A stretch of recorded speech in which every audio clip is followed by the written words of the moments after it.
Cahyo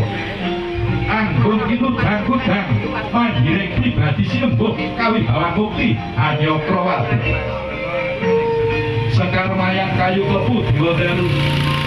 oyote bayu bosro witing sekar mayang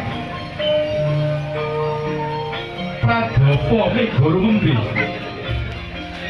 sekalipun sekar mayang kayu klepu diwadalu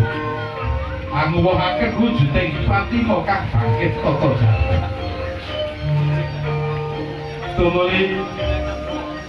kiraping pilanganten kadherekaken dening Kang Rama Ibu putra kulawarga Kuwangsa kalenggan mangke kunjuk dhumateng saking keluarga kadang pisan katuraken pambagya sumendrawuh wilujeng enjang monggo Bapak so Ibu kula wonten ing sasana papan palenggan ingkang sampun kasih Bagus Andi Lawaka Ayu Maisa kalenggan mangke kawisuda anut santa-santa ing adat ingkang sampun wapak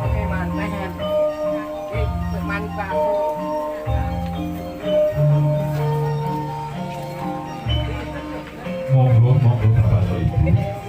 kanthi jawab asta saking keluarga Bapak Daiman putra Kuwangsa ngaturaken sumendrawuh wilujeng enjang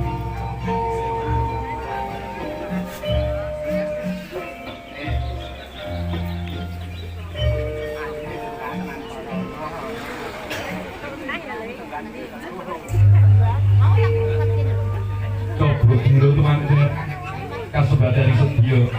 ing bangke ijab adat catataning adat wujudipun sungkem bekti ing kasarikan rata garwa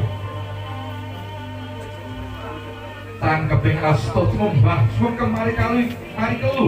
ing kasarikan rata garwa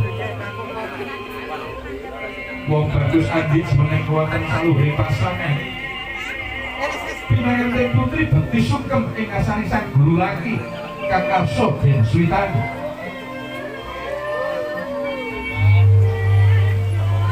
monggo Bapak so Ibu aturaken pambagya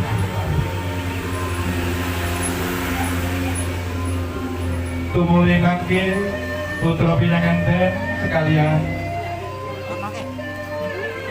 monggo Bapak so Ibu kabulan pinara